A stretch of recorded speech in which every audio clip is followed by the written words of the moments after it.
This is a lot of so we construct the architect in some streets.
Connie is the person of the day here this afternoon. Oh, very so. This is yes, and the kid is funding for county commission. And he was the announcement to Mexico with about the starts and making this on the skull. So we're going to be moving forward with that. So tell, let Bill know it's really great.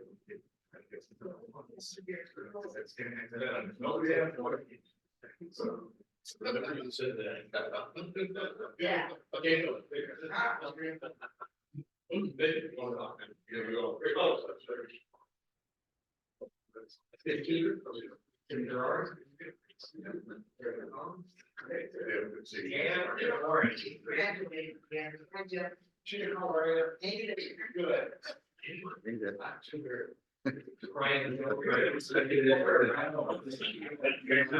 I'm not disappointed. You're not late. Yeah, we had to go down. Right. Appreciate it. Now it goes down. All right, we're going to call to order the Board of Trustees for Park Township budget meeting for February 8th. So first of all, there's, if you looked at the agenda, there's a couple of things we need to do. First of all, before we accept the agenda, I'd like to move public comment to before the presentation, if that's okay. That's the one change I would like to make. Any other changes or deletions? Otherwise, we'll look for a motion to approve. Make motion to approve changes as described. Right. Any discussion? All those in favor say aye. Aye. Opposed? All right. So we're going to move on to public comment. Oh, did you? Otherwise, you're going to have to sit through the whole presentation. Oh, that's most accommodating. I do appreciate that. I'll keep it short though. I'm Jim Barry. I live at 982 North Baywood Drive, basically just around the corner over here.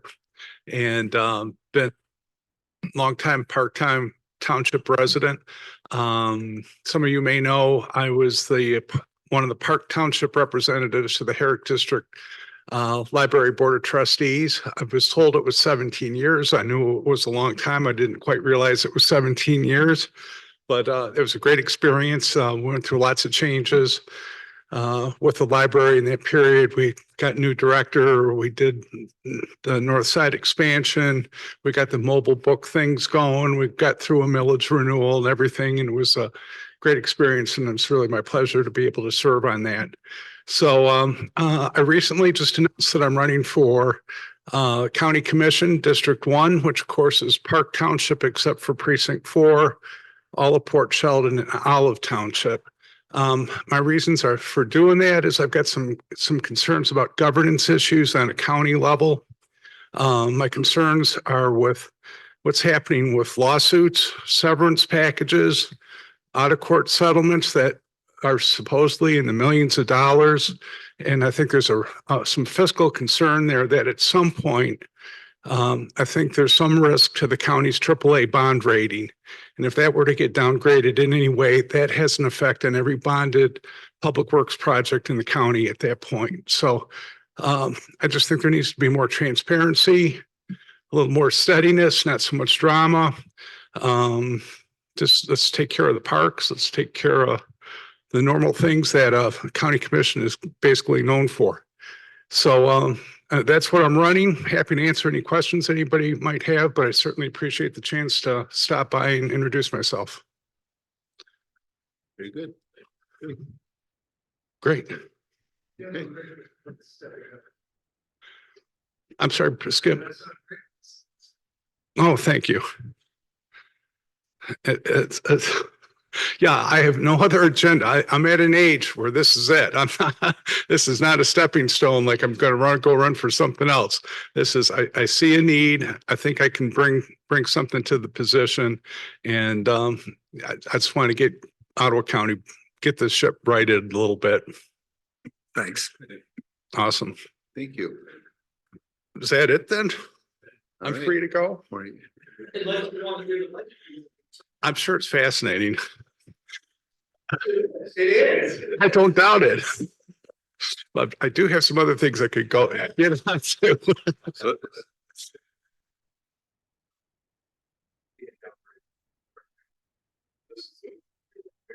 Our credit rating. We're not. Oh, Our credit rating. Oh, okay, Park great. Township. Okay, great. It's just that would be a terrible thing if that were to happen on a county level, though. That's anyway. So, well, thank you. By day, I'm a realtor, and spring has already sprung, and after a long cold winter, I'm happy to report I'm actually got a buyer and I got a seller, so we're off and running here. So Good. All right. Thank you. All right. And now we will get to the matter at hand. So please.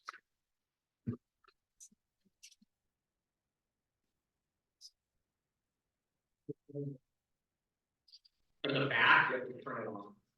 If there's a little switch there. There we go. There Is that better? we go. I know my voice doesn't carry, so I absolutely have to have one. So this has been one of the most challenging budget seasons I've had in a very long time. There's a lot of projects in play, both construction and programmatically with the paramedic response replacement. So I just wanted to emphasize that the budget is just a plan. It's subject to change. Nothing set in stone. Certainly, even after you approve it in March, we obviously can still amend it with a budget adjustment.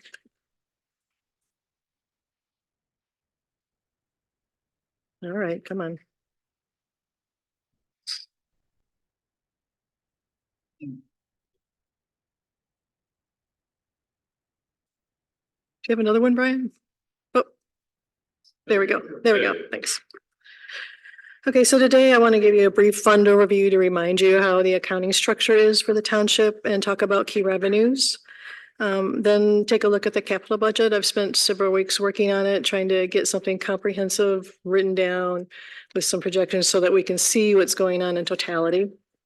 Then we're going to switch over to the budget presentation. Now, last year I had first started with financial condition, but I'm going to just combine that with the funds and the budget together so that you can see everything together.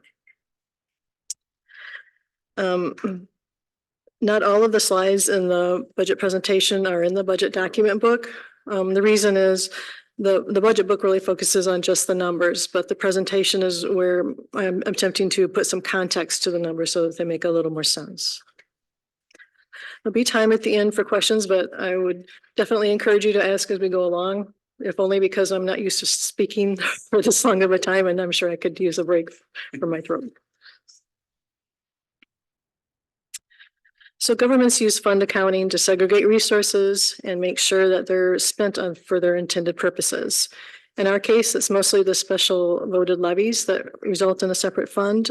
We have to make sure that those are spent for those specified in the ballot proposals. the township has 10 funds that we budget for. West Michigan Airport Authority is just a pass-through. We distribute 100% of what we take in taxes. Under state of Michigan law, you cannot budget a fund in deficit, so that meaning revenues plus existing fund balance have to be at least or equal to or greater than expenditures. So let's look at some of our key revenues.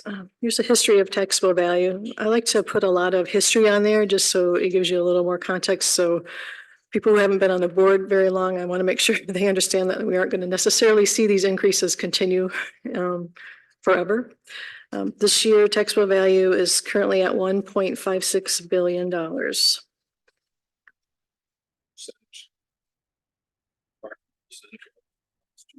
Yeah, that's 8.9%. This graph shows the change in taxable value a little bit more clearly. So taxable value increased 8.9%, assessed value 13.3. New construction is 33 million compared to 31.5 million last year. What does that mean to our revenue? It's about $100,000 across all the funds, just the new construction alone. When you say 100,000, you mean the difference between 23 and 24? Or is it just new construction? It's just new construction. The grand total increase in taxable value is 129 million. The other driver of taxable value is CPI. Under state of Michigan law, proposal A, which I want to say 1994, which would put it 30 years ago, which I can't believe it's been that long. Limits increases in taxable value to the lesser of 5% or CPI. So obviously CPI has been running really high. So taxable value of individual parcels cannot increase by more than 5% this year. 92% of the parcels in the township did increase the full 5%. Inflation is cooling though. I don't think next year's CPI is going to be 5%. I'd be surprised. So I don't really, we're seeing some reductions in new construction as well. So I think future increases aren't going to be as extreme as what these have been the last couple of years. I just add real quick, I agree, future increases won't be as extreme. One of the advantages that we're seeing in Park Township, a little bit more in the communities, and Al talked about this actually at a recent meeting, is the difference between the assessed value and taxable value is significant in Park Township. So when homes are going on the market, they're not going on the market for what we have taxable, they're going way above taxable. Even though home prices are coming down, they're coming down, but they're still significantly above taxable value, right? Excuse me, assessed value. Steph, yeah. Right? It's the next slide. It's already on the table. Yeah, so, oh, were you gonna talk about that? It's okay. Go All ahead. good. What he said. I didn't comment. If you're watching what's going on right now, inflation's not coming down. Our economy is booming. And it's booming fast. 87% of the 120 NASDAQ companies are exceeded profit over estimated. It's huge. That is huge. Stock market is going to continue to rally. There is nothing short in the next 6 months that will change that. So don't be surprised if inflation ramps up and we see an increase by the end of the year. That's all projection. But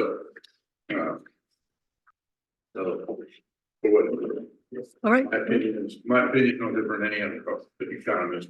Is that what we think for? The good thing with that difference in the assessed value to taxable value means that even if you see a downturn, that you still have 4 to 5 years of that assessed value captured on that.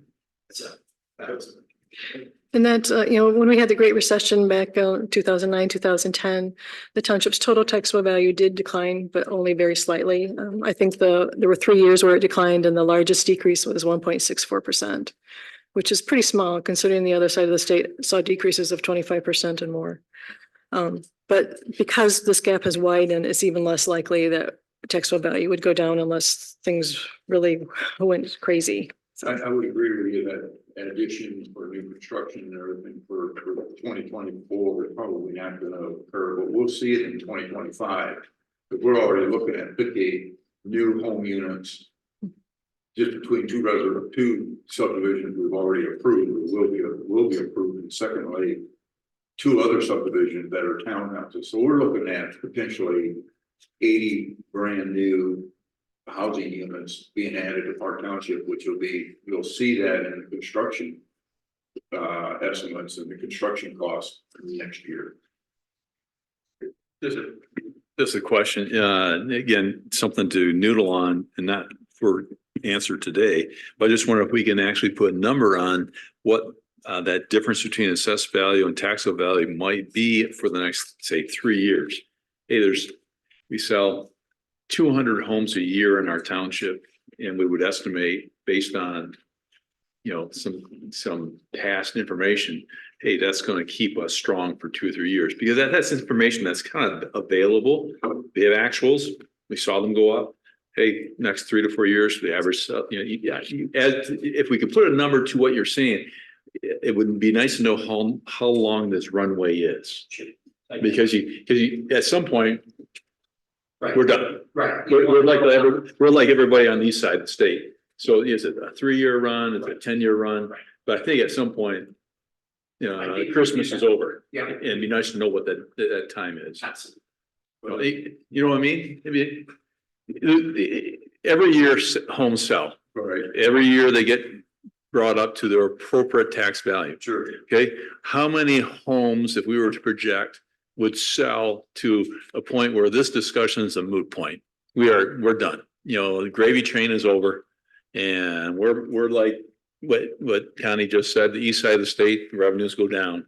And I just kind of curious, you know, how long our gravy train might be. And again, it's just.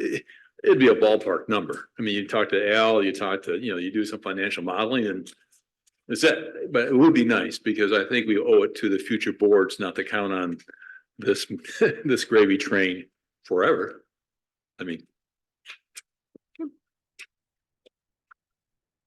So here's the levy breakdown, and public safety with its 1.5 mil levy is of course the largest. But what I think is interesting is that the general funds, general allocated levy is less than all of the other special revenue, the other special voted levies aside from, of course, the airport. That's a little bit unusual in terms of what we normally see. And so here's everybody's favorite dollar graph. It's only slightly different than last year. Last year, I think the township total was around 9%. This year, it's around 11% of the total tax bill.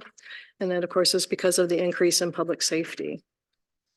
Remainder of the bill is for the library, the county, and basically school-related items. So I wanted to add another slide this year of how we compare to others in the county, the other municipalities, townships, and cities. So as far as the general operating levy, we are the very lowest in the entire county. In terms of total millage, we're still a little bit below average. I think we ranked 9th lowest overall. But you have to remember, you know, the total levies, that includes all the special voted levies. And the special voted levies, they're basically just amenities that the community has decided that they want and they're willing to pay for. So it's not an apples to apples comparison necessarily, because you might have, you know, more rural communities who don't have bike paths, who don't really have the parks and such that we have. But still, I think that these numbers are pretty good. The full details of that ranking is in your other information tab at the very end, if you want more information on that. The middle is the average of all the townships in the county. It's okay. Yeah, probably should have put a little better contrast. Revenue sharing, the news here is good as well. For a long time, it was somewhat on the flat side. The Great Recession, it fell 10% in 2010. It did rebound fairly quickly. Then in 2022, we see a bit more of a hike. Part of that is inflation and everything that we've been collecting. And the other part is the new census numbers went in 2022. They were delayed, you know, because of the pandemic. So they didn't get reflected in revenue sharing right away.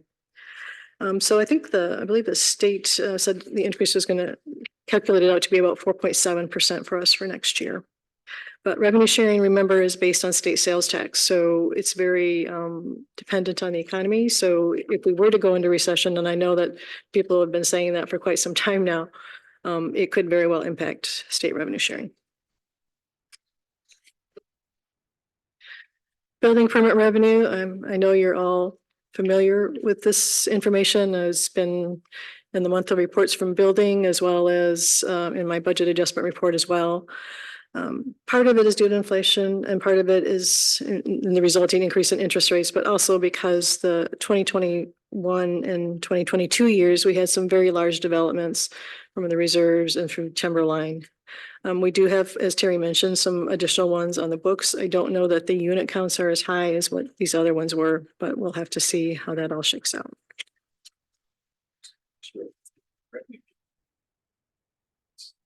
I think it covers our costs associated with building permits, or do you think it's a net positive, net negative, about, right? It does cover it. Yes, that's something that's a calculation that we have to do every year in connection with the audit to make sure it does. We also apply some indirect costs like for administrative costs and rent and such. There are some years where it's a little low and some years it's a little bit high. It just depends on what the activity is in the department. But overall, yes. Did we ever write costs?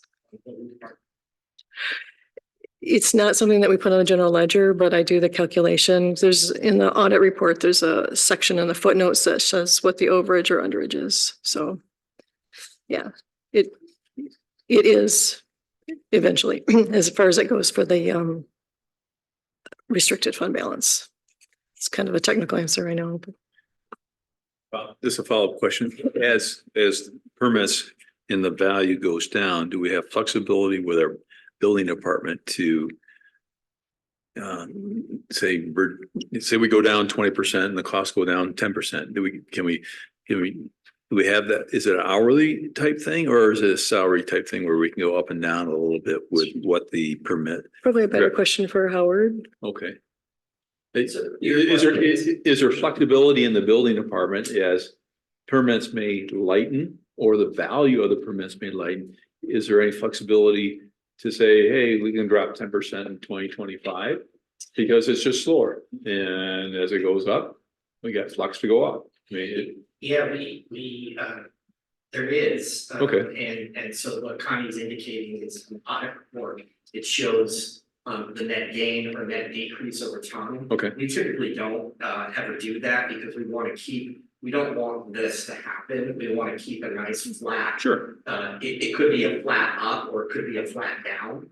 It's never a flat down, I can tell you that. It could be a flat or a flat up. Good. But yes, we do look at that, and on occasion, not every year, Okay. probably every 2-3 years, you look at permit costs. And look at the revenue side of that. Okay.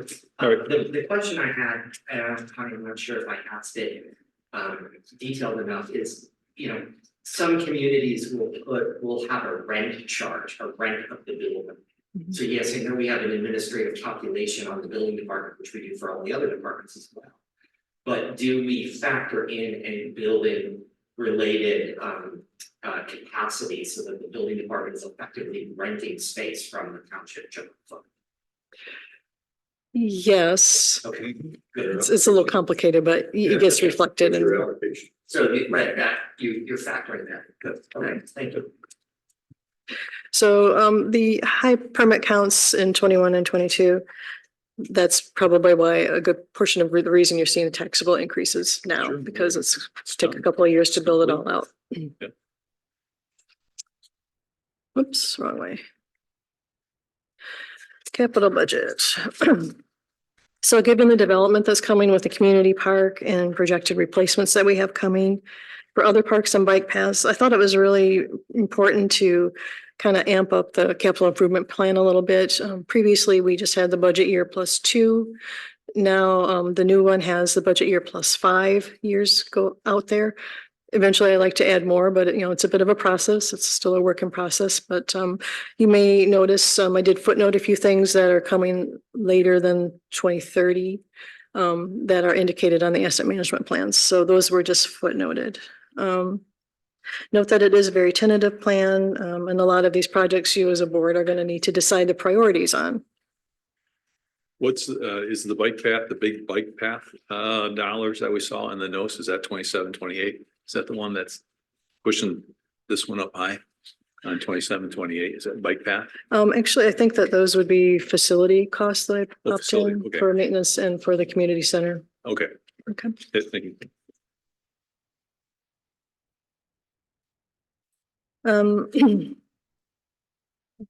I should note that, all of the items for this coming budget year that are in the capital improvement plan are in the budget. But a couple of years out, we've had to delay some of them, particularly when it comes to the bike paths. That isn't necessarily a bad thing. We can talk about that a little bit later when we talk about the fund itself. Let's see.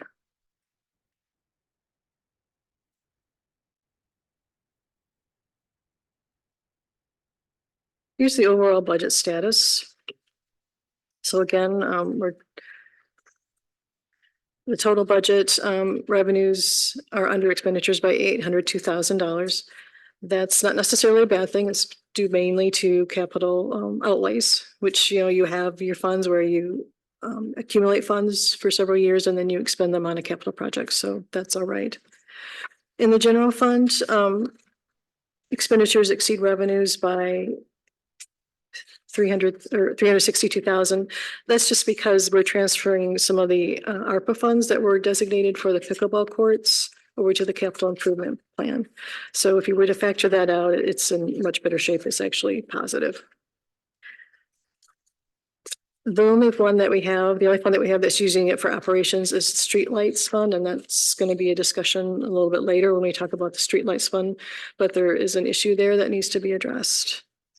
The other two funds that are using fund balance are using it for capital improvements.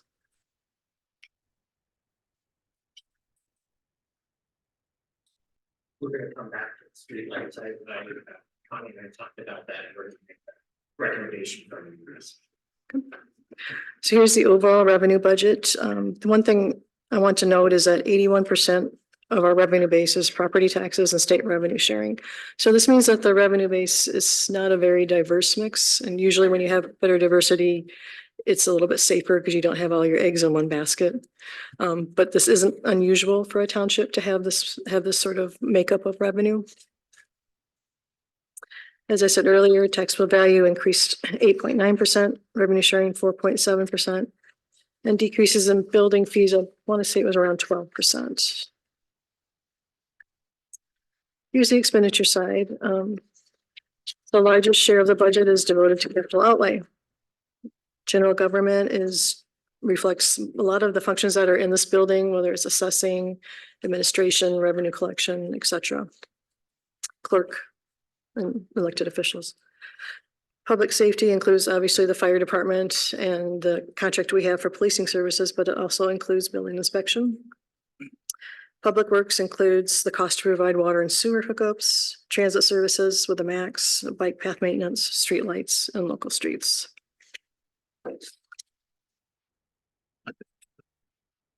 Is the capital outlay actually kind of sneaks some of the money into parks and rec, isn't it? Sort of, I mean, so this, it's kind of, when we say capital outlay, you can almost. It affects several funds. Yeah, it's several buckets are in that one. Yep. Okay.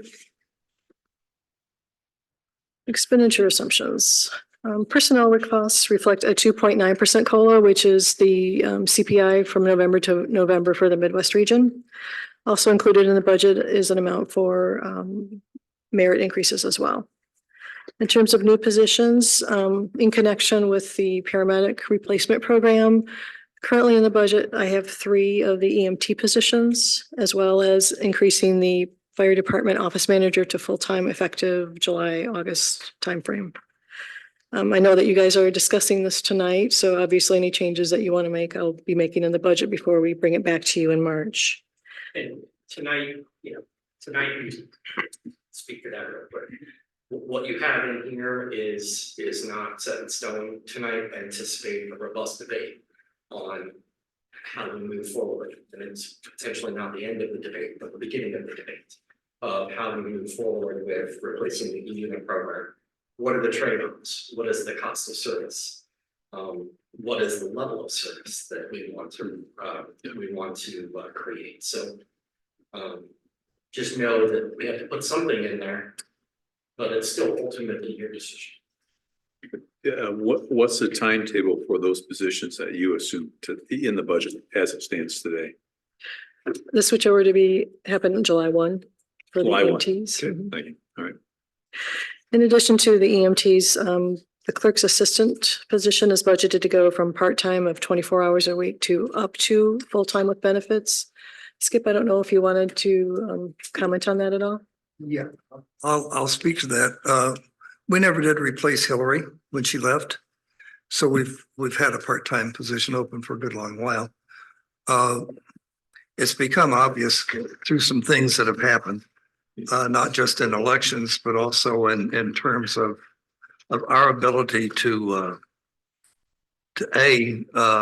pinpoint the exact location of documents, and B, establish any kind of a retention schedule.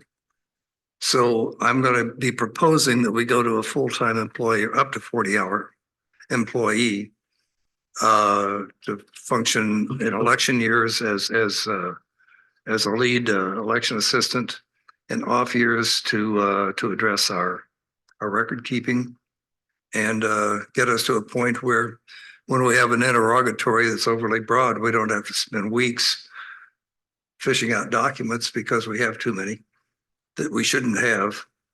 So I'll be looking at somebody who is extremely well organized and a strong advocate for good record keeping. So, will this be in place of the part-time? Then you'll make that full-time? Yeah. Is there a step up? Do you end up rehiring that position during the season of increased elections? And then It depends. It depends on my candidates. I have a possible candidate that has worked for the township for a number of years in elections, and it could be a step up. Otherwise, it'll be a new hire. So depends on some decisions that'll be made by other people in the future. Yep. So, Yep. Thanks. Thank you. The funds outside of the general fund also are charged administrative charges, and we want to make sure that we allocate the full cost of providing services to the funding source that's supposed to cover them. It includes all of the administrative functions basically, and space rental, that sort of thing. Those costs are reflected back to those departments. The budget, as in past years, includes contributions to capital improvement fund and the local streets fund. The local streets fund is still at 200,000. The capital improvements fund, the normal ones that we routinely have, we estimate about $20,000 will go for cemetery. And then about 258,000, which are the franchise fees, will go towards just general capital improvement. But also in the 24-25 budget, as I think I might have touched on earlier, about 465,000 of the remaining pickleball phase 1 costs are being transferred because right now the ARPA funds are in the general fund. Yep. So total capital outlay is 3.3 million. All those details are in a separate tab here under your capital improvement fund in your budget document. Do we have in the funds, and I went through the budget, but is there a place where you actually have a sinking fund or a depreciation fund where you say, in the church setting, it's almost like you have a boiler fund where it's like, okay, we know the boiler's going to go bad, so we better put some money away every year. Do we have such a fund that we said, okay, we will need a maintenance building in the next 3 to 10 years? Well, let's put a couple dollars away every year. Do we have some fund for those unusually high expenditures that are unexpected? Is that in the budget, or it's just holistically in that capital improvement fund? It's included in the capital improvement fund. The public safety levy does include a section that was calculated in there. I mean, I don't segregate it necessarily either. But part of that levy is also for equipment replacement. But- The short answer to your question is No. I just want to directly answer your question, that it is a yes on some items, but it is a no on most. So for example, we don't have that fund for the replacement of this or the replacement of large sections of utilities on this building or the maintenance facility. So what you're talking about is like a sinking fund. And the short answer is Okay, so I look at this board and say, as a prudent financial move, should we have a policy going forward with the infrastructure that we have today? Should we start to establish a sinking fund to do such? Because we have a substantial footprint of all types, building and property. I would agree, yes. I mean, it's a policy decision. It's not, hey, and we'll magically come up with $1 million. But if we don't start tucking it away, we're not gonna replace the roof. We're not gonna, we can't even start to have a discussion about a maintenance building. I think that is a prudent decision. To some degree, I think this document here outlines it. This tells you exactly in the capital fund, improvement fund, just exactly how much we're gonna spend by year and for what purpose. This year, Yeah. primarily this year. Yeah, and so in some regard, you could just take this document, put a line item in there, and we're just gonna allocate $50,000 every year, if they discontinue the bill. You could kind of do it that way, rather than have a resolution or something that would have a specific sinking fund. Yeah, but I think that's the part is, every election you have new people. And I think, if you were actually to establish a policy that says, okay, to your point, it's $50,000. And then the next board is 50, here's the routine, it's $50,000. Pick a number, and maybe, the wise people in the room would say, hey, you know what, it's $100,000 a year that we should set aside. Yeah, you're absolutely correct. We've put together some financial policies that in the past were not designed, and now we have those financial policies and financial procedures moving forward for such events. I actually think that that's prudent recommendation for future boards, because it becomes a habit, and so then you're essentially creating a protection for the future. Discipline. Yeah. A discipline. I mean, I would like, I don't want to throw a number out of my head. I mean, I would love to have some thought thinking, okay, what could be done? Can I make a suggestion? I'm not saying a motion, a suggestion that at the next board meeting, there's some thought and we discuss this a little deeper, because because before the next budget, it'd be nice to have a couple bucks tucked away. Absolutely. I think that Connie would feel much more comfortable if we started having those conversations. I would tell you that Connie's more conservative than I am. I think we're in a very good financial picture, but we often have conversations about the future and unexpected costs. We can do that, and Connie and I will work on that for next time. Okay. Jim, I mean, as supervisor, would you affirm that? Treasurer, We have yes. some discussion. I mean, we have the asset management plan. Is that just right? We have that. I guess I'm wondering, do we even do anything with it? We do, actually, we review the asset management plans every year. We don't, when we review the asset management plans, we don't like automatically take the suggestion of what it is. We go and look at the asset. And so, for example, if you look at the asset management plan with respect to our bypass, we almost always push off the bypass because we don't think that we need to replace the past on the timeline that the asset management identifies. Now, the asset management plan is using standard average lifespan of asphalt. We are really lucky that most of Park Township sits on a very heavy sand base, which means you have tremendously great drainage and your asphalt lasts quite a bit longer. And we also do a good job of maintenance, preventative maintenance. So we can push those costs down. But yes, the short answer to your question is we go over it every year. So, I mean, with the asset management plan, that could be part of the budgetary process every year anyway. But I'm just making an assumption that it is. All right, so some of what you're getting at is already done. Some, Because it's- I would argue some. I would have to, I mean, I don't review it since last year, but I'd have to see what's in the asset management plan. I would assume that's all the assets. It is. The one thing that's probably, that Steve has hit on, that's probably not there, is replacement of facilities. That should be part of the asset management plan because it's part of the assets, and I'm just assuming it was. So then maybe that needs to be. That needs to be evaluated. No, I mean, I should start with that, and then we can have a discussion.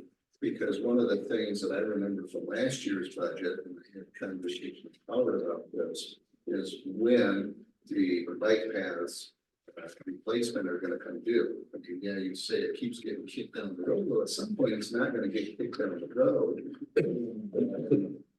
Then when we had the discussion last year, you said it's part of the asset management. So I guess I'm wondering why everything wasn't in there to begin with. On the bike pass it is. Yeah, if you look at the bike path in the budget, Asset management plan is the assets. It's not pick and choose the assets, it's all assets. Yeah. I mean, my big concern is the Monument Center. You go to the Monument Center, you look like you stepped back into the eighties or seventies. I mean, when are we gonna do something with that? I mean, quite frankly, we've got some major assets we need to be looking at. And so that should be in the asset management. Thank you. I will. We'll work on it. So. We're talking, I think we're talking about the same language. yeah, we are. But we've got to. Yeah, Perhaps update our asset management plan before we have a discussion and know what the timeline is for all of them. So I don't know that we can do that by next meeting. Because it sounds like not everything's in asset management. But I would argue that we can't make a bad decision by putting money away. So it's just like I tell my 26-year-old that, hey, you know what, fully fund your 401k at 26 years old. I would argue that we can't fund enough into our asset management plan for our sinking fund to do the Monument Center, to do the maintenance building, so I would say safely this year, we could put a number in and still be low based on the things you just discussed, the Monument Center, the maintenance building.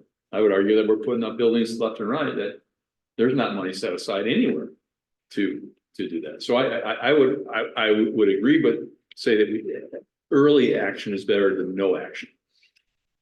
I'm not saying no action, I'm just saying, let's have educated action. I agree. Yep.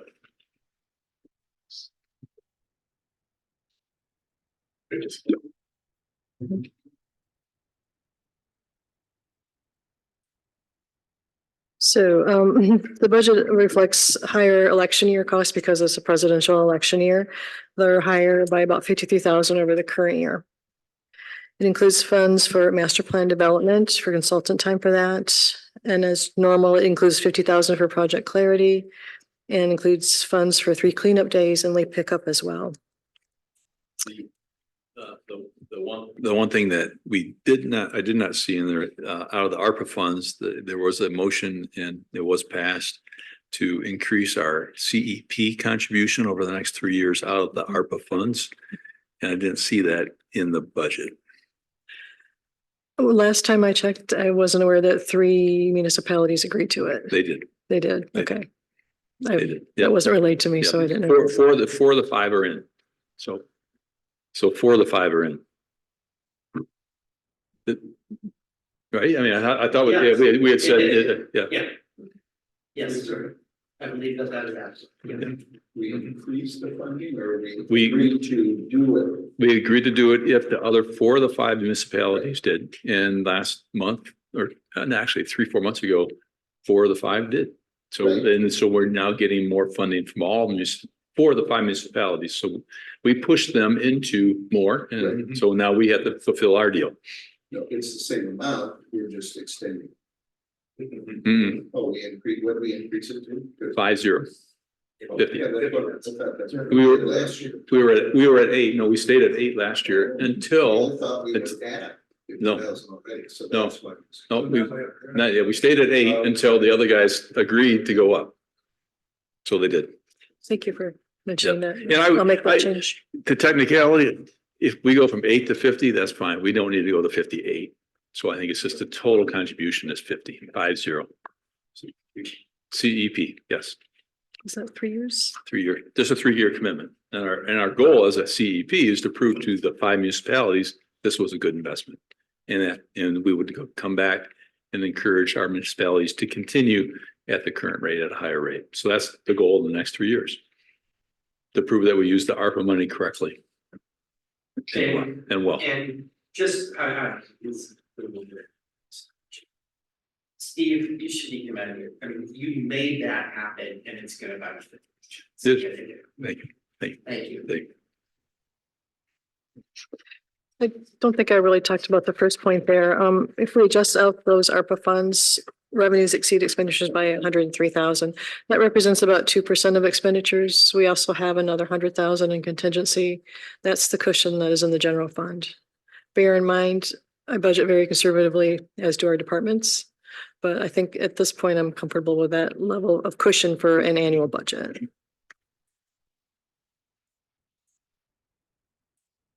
Okay, so the dark blue line on here represents fund balance. The light blue line is expenditures, or column rather, and then the red and green lines represent the minimum and maximum amount of fund balance we want to see based on our fund balance policy. So then the general fund, and I think I've mentioned this before, at year end, we need to have enough funds available in fund balance to sustain us until taxes come in the fourth quarter of the following year. So our needs are quite high for fund balance as of 3/31. In the general fund, that's about 70 to 75% of expenditures. And the reason is it's not more than that is because of revenue sharing. Revenue sharing payments from the state come in every other month. So the cash needs aren't as great in the general fund in terms of fund balance. You can see that fund balance meets or exceeds the target levels throughout history and exceeds them more recently. We need a little bit of time to figure out how the changeover from the public safety fund, the fire department being taken out of the general fund and moved to the public safety fund, how that's going to impact things, particularly in terms of cash flow. Eventually, we might want to adjust the fund balance policy a little bit to reflect that change. But like I said, I need a little bit of time, a little bit of history to look at to make sure we do a good number there.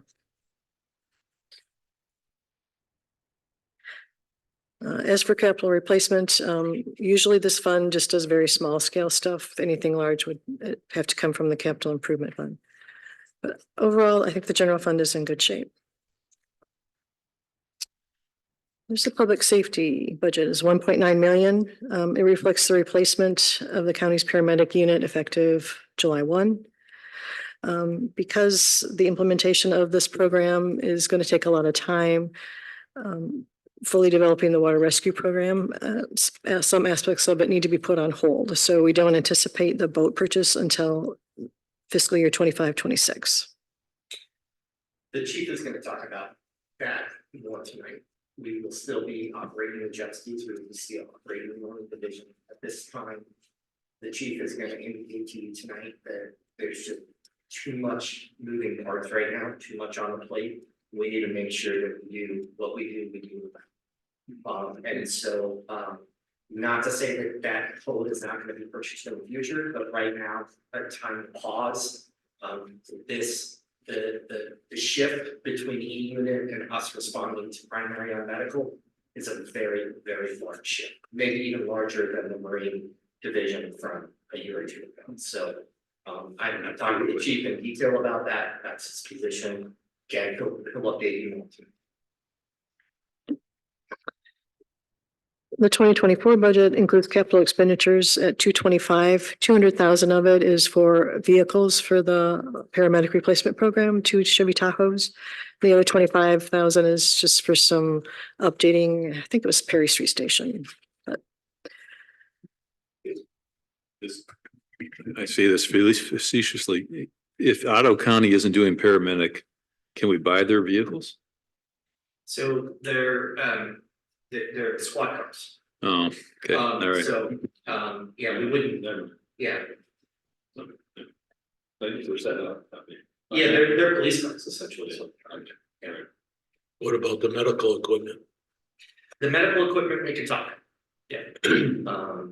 The police department, which should be the sheriff, and I'm trying to reach out to a potential new sheriff. The undersheriff lives in Park Township, Eric DeBoer. So I'm trying to get on his schedule for a meeting. And I'd like to talk with him about what his thoughts are on the e-unit and how all this is going to shake out. But yeah, one of the things that Sheriff Kemper indicated is that he would still send a car out to calls. So there still may be advantages for them to have some of the equipment. Now, they're going to drop down their criteria, they're going to drop down their certification from paramedic level to just basic, well, not even basic, EMT below. First responder. They're gonna go down to first responder, and so I'll have to ask and understand, and I'm not an expert in that, and I don't have a lot of experience, and when you go to that level, what equipment does that mean you no longer need? So, but yeah, that's a good conversation to have. Okay, because the reason I ask is if they are gonna go to basic as a first responder, a lot of that equipment they won't be able to use. And then we should be, and frankly, it's our equipment anyway, we purchased it with taxpayer money. Exactly. For instance, they have between Holland and Park Township, they have 4 Life Pack 10s. Those are $10,000 a piece. Agreed. So we should at least get one of those. Agreed, and we should have a conversation with Holland Charter Township and divvy that up equally based on how the millage was created. So, and one of the 4 would be the right ratio. Mhm. So, good point, thank you, Warren. Yep. So that capital budget of 225 may need to change depending, I think you got the Coast Guard station discussion on for tonight as well, so I might have to change that as well. So I wanted to take a look at what that was going to mean to our budget from on an annual basis, comparing what we would have anticipated if the county continued versus what the costs we've come up with so far. So these costs reflect a full year of paramedic under the fire department. So that includes the 3 full-time basic emergency medical technicians. Those are in the budget. The additional half-time EMT, half-time code enforcement officer is not. But that's another cost that is more recently been identified. Those positions will have PTO, they'll have holiday and overtime pay as well. What else do we have here? And then we've got the office manager going from part-time to full-time. A little bit for supplies annually. And so we get an annual ongoing cost at $528,000. For the first year cost, we would need to tack in $200,000 for the vehicles. You're gonna hear a lot more tonight about the details of the chief certification, so we're not gonna rehash it up. But real quick, one, on the halftime code enforcement, halftime EMS. That's my request. I think that's a really strong approach. We've had a little bit of turmoil in code enforcement. Paul Moreland was great, and he wanted to hang it up after 4 or 5 years. The rest of it was phenomenal. She ended up getting full-time off. It is really difficult to retain part-time employees over a long period of time. My thought process is those 2 positions, although generally speaking, combining part-time positions is difficult because you need a particular type of person in one and a particular type of person in another role. And in this particular case, I think those 2 roles can be combined. We could find the right candidate that would do code enforcement half-time and be able to respond to medical on the other half-time. Later tonight, we're going to talk about how many full-time positions and all of that. This gives us the option of shoring up that code enforcement for many years and bringing some capacity to the medical response. So that's my rationale from that perspective. We have interviewed already 3 candidates for the code enforcement officer position, and we have a very strong candidate that we're looking at for that role. So if you decide to stay at a part-time position, we have gone through that process and we'll shift it. Go ahead. I guess the takeaway from this, just to help me understand this, where you're estimating that we would have paid this next year $378,000 for this service. Through the county, correct? And then if we take the cars out, it's gonna cost us $528,000 to replace this. Correct. So let me explain a little bit. So you currently pay 25% of about $1 million. You know, and then there's some extra charges, and that's, you know, the total levy. Well, excuse me, the total cost of the program is split with Holland Charter Township, right? We have 1 quarter, they have 3 quarters. Right? Now, the E-unit program is an individual officer that responds to the call, okay? And they're responding as a police officer paramedic. Now, they have responded as an individual unit their whole careers. The chief, and he's gonna talk with you about this tonight, so I'm not gonna try to explain it because it's really his job to sell and explain it. He has really good logic and he has really good reasoning. But he believes that we need to have 2 people on shift. And so there's your big cost difference. Your big cost difference is the current E-unit program is responding with 1 man in a car. It's a police officer paramedic, and it's an individual. And the chief is asking to replace that with a 2-man crew. And you would need 2 crews because it's gonna be a 12-hour shift. Yeah. So that's the 346 that's on here. Correct.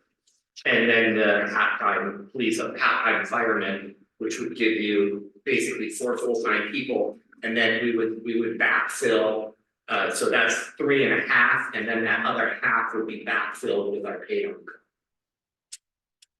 The problem I have with this is that the county's reducing their service, and I don't see a refund of the service they stopped doing. And so I guess we go back to the county and say, you're doing less, so write a check to us for $150,000 a year to cover this new cost that we have to incur.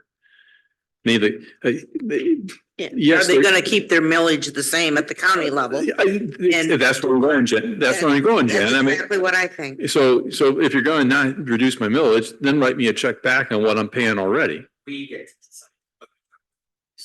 It's out. The county has. So then we don't pay the county then.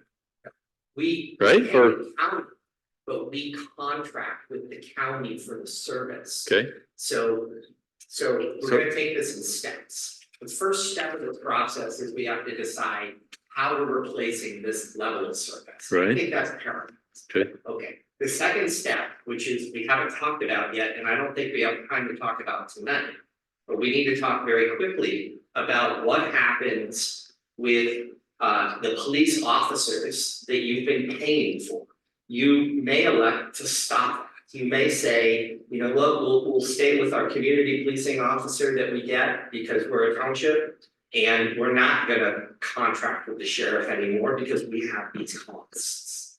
And so now you don't have dedicated police officers that are patrolling Park Township and Holland Charter Township. So that's when we were talking about it before, I was saying, you guys get to make that choice. Yes, you're right. The sheriff is pulling a resource away.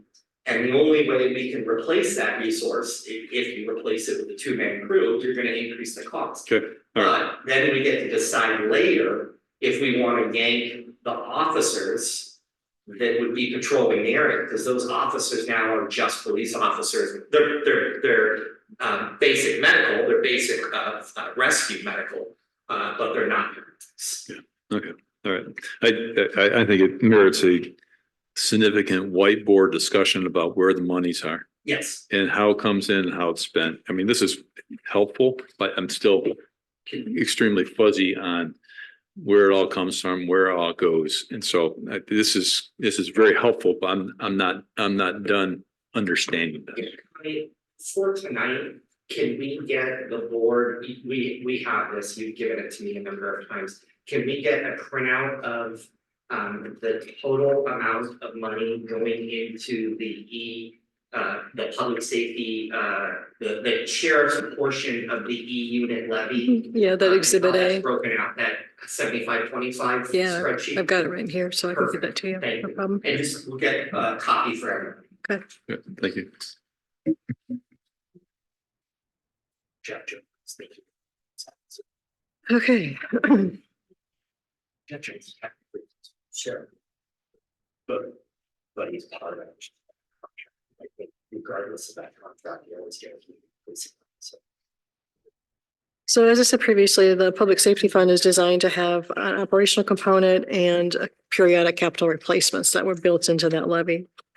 Cash flow needs for this fund are significantly higher, of course, because the bulk of its funding is property taxes, which come in the fourth quarter.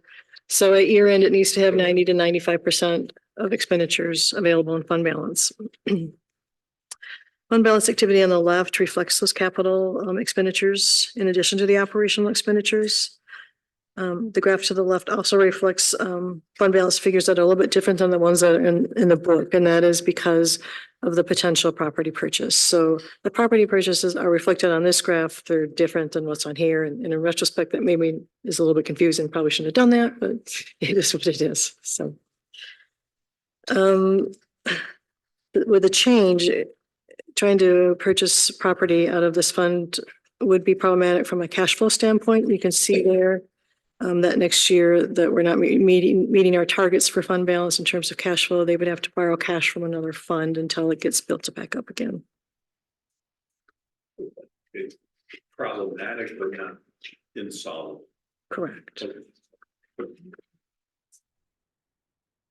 Parks and Recreation, 918,000.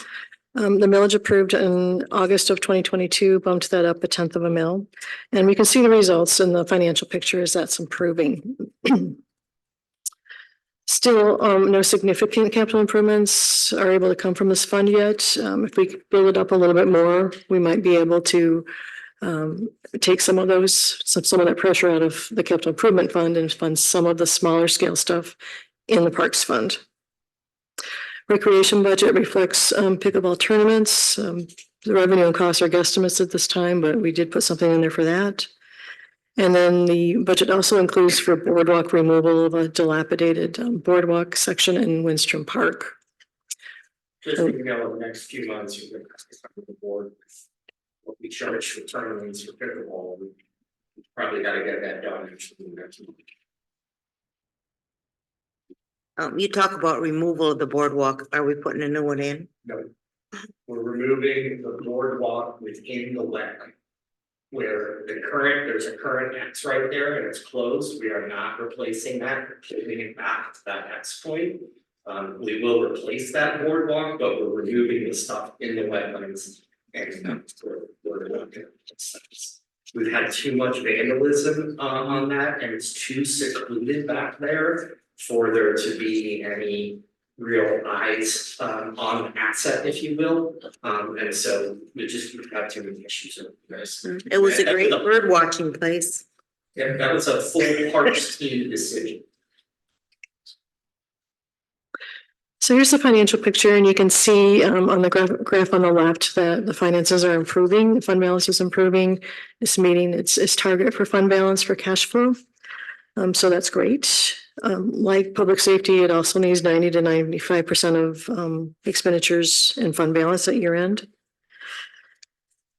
The good news is it isn't going to, I don't foresee it needing to borrow cash from the general fund. We didn't have that this most recent year, but we did have it the year before, that it needed to have some cash until the taxes came in.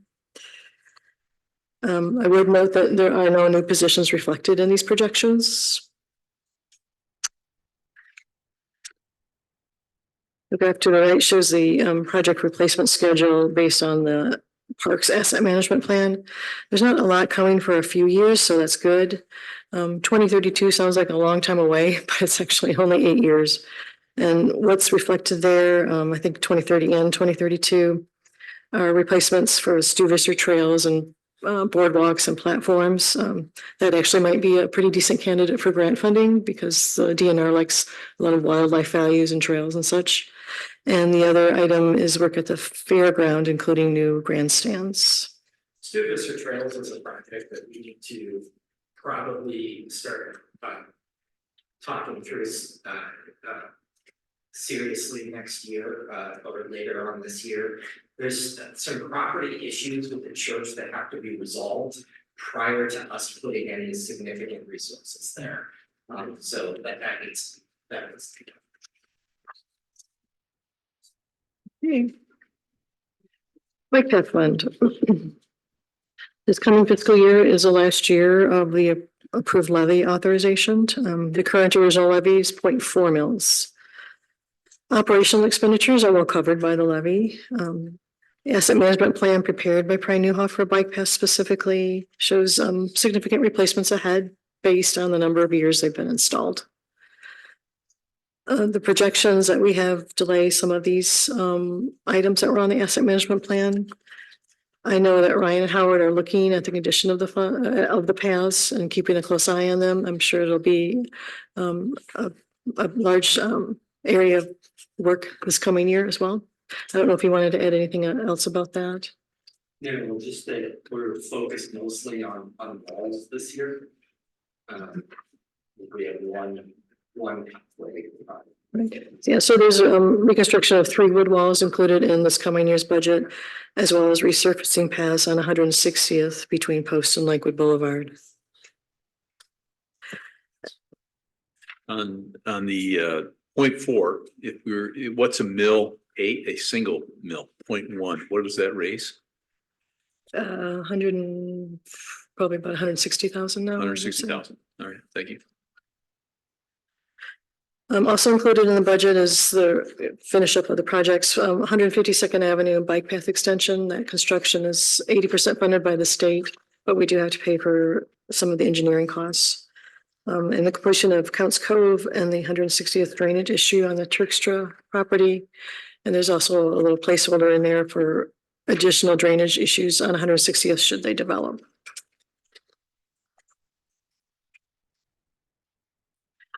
So these are the items that have been delayed throughout the 3-year projections.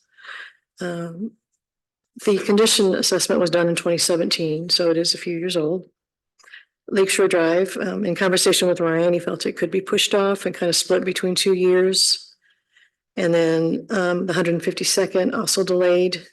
The remaining time periods for those projects are to be determined. It doesn't mean we can't afford any of them. It just means we have to figure out what pieces make the most sense for what year. So some of them larger paving projects will probably be split among different years depending on the condition of the bike paths.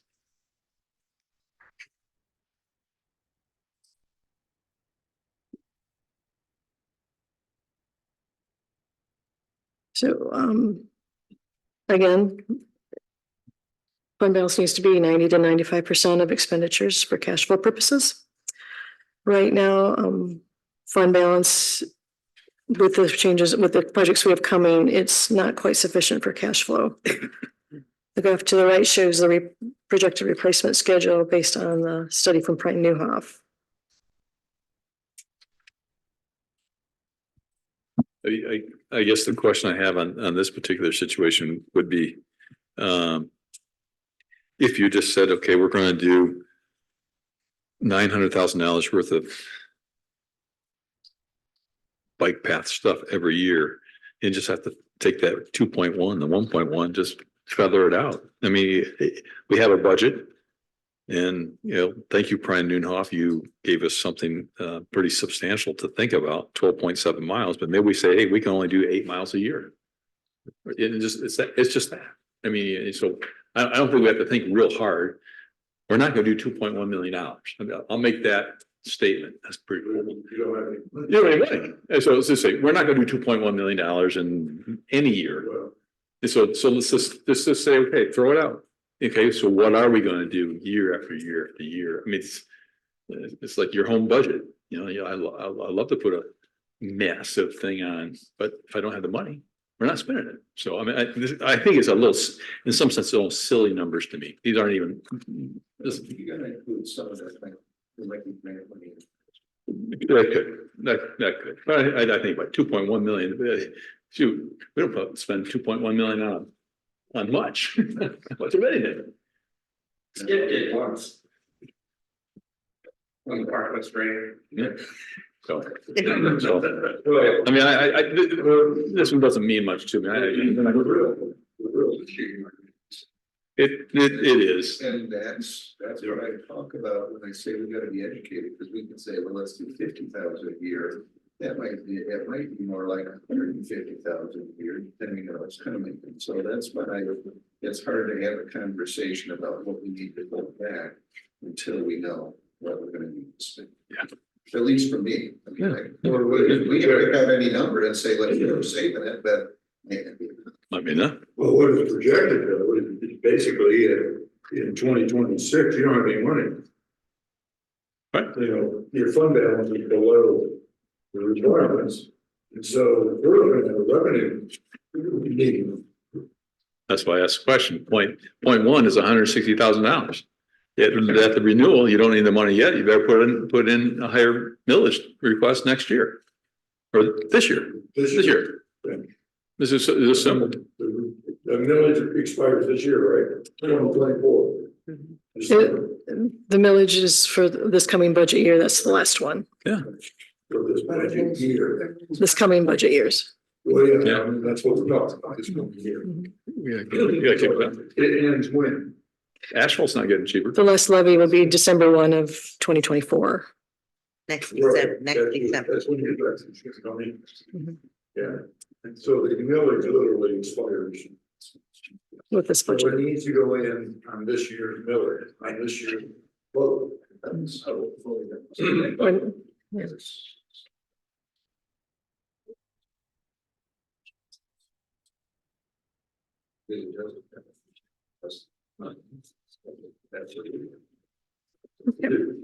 Do we all agree that you need to increase to renew this millage this year?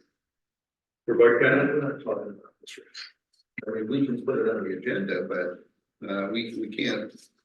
This is. We don't. They didn't ask for a vote. They didn't ask for a vote. We are scheduled to vote on the bike path in August. We've already voted to reset, The point was point four. was it? It's point four. It's point four. Point four. Yeah. On the August election. 4 months ago, 5 months ago, something. Yes. That it will be on ballot in August. Okay, all right. It's basically the same as it was before, but we're resetting it back. We're resetting. Yes, we're resetting. We're setting it back to the original millage and getting rid of the Headley rollback. That was much better, Steve. That's the way I would have said it. Streetlights. Financial picture has changed from this fund, unfortunately. The gap between expenditures and revenues is widening. Electric costs are anticipated to increase 8.4% this year, more due to consumers than BPW. I suggested to Howard it was them trying to get their tree money back, but I don't know if that is the case or not. I think it may be time to consider an increase in assessments. You can see that the fund balance will go in the red by the end of the projection period in 2027. Consumers does continue to switch out our sodium lights, roughly about 10% of the whole light inventory every year. Currently, about 33% of our lights have been switched over to LED. In contrast, assessment revenue has been the same since the streetlight program was established in 2011. So there's a disconnect there between the expenditures and the revenues that's used to pay for that, because the expenditures will continue to increase. But the way the assessment is set up, it needs to have an approval set by the board for an increase there, as opposed to a levy for taxes, which just goes up with taxable value. So it's fine. So the recommendation is increase of, Well, the percentage increases are pretty high there on the very bottom line. There's a few different options there. But the dollar amounts change on the tax bill is not going to be a whole lot. I've given you a few different options. I guess it just depends on, do you want to take it a little bit every year, or do you want to just increase it, bump the fund balance up a little bit? Because since I've been here, actually, the cash flow has been insufficient. It's always had to borrow money from the general fund towards November, December timeframe. So it would be nice if that could be built up a little bit more. So my thought would be either the second or the third option, but again, that's up to you. The 197 for the. Right, the 213 or the 232.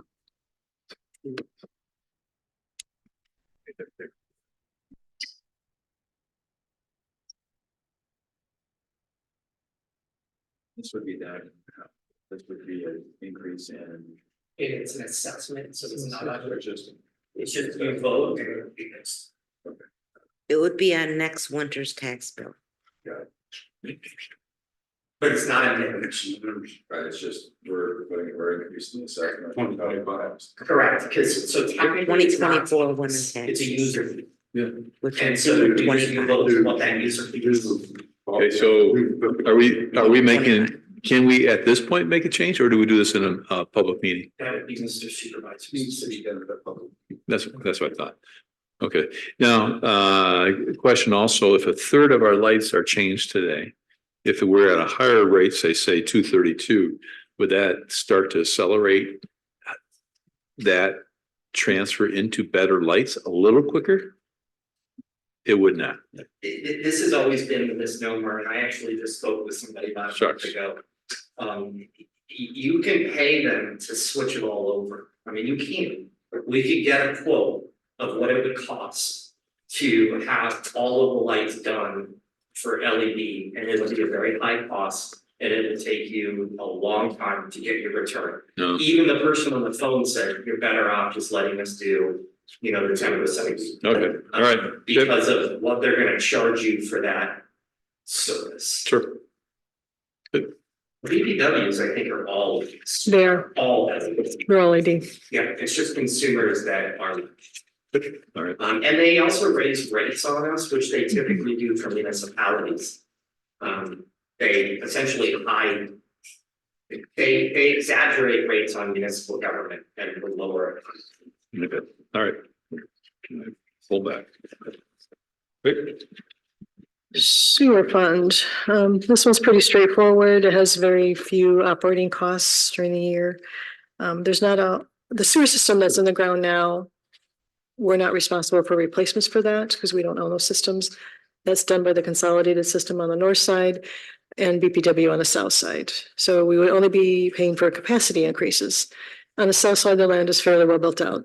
BPW doesn't have anything that they see coming in terms of capacity increases on the south side. Consolidated system does have something that's out kind of a bit of a ways. It's replacing pump stations in 27-28 fiscal year.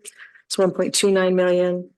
Fund balance is estimated to be 2.5 billion at the end of fiscal year 24-25. So this one's in good shape. I don't have any concerns.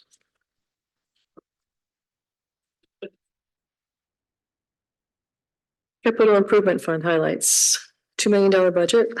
So my understanding was that the board wanted to develop the community park as quickly as we could. So I put in as many projects as I could without putting the fund balance in the red. These projections don't assume any additional grant revenue nor any funding campaign revenue because I don't really have a basis to know what numbers might go in there. So keep that in mind as well. It includes the transfer of the remaining ARPA funds after the pickleball court phase 1, and that amount is about 860,000 to come from the general fund over to here. So I don't know if you want to designate additional projects or just designate it as community park development broadly, or if anyone has any thoughts on that.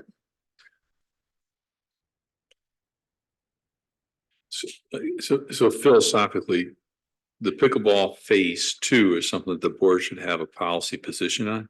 I don't believe that it should come out of the entire amount should come out of our general fund or our capital improvement fund. Based on we're going to go and introduce a capital campaign.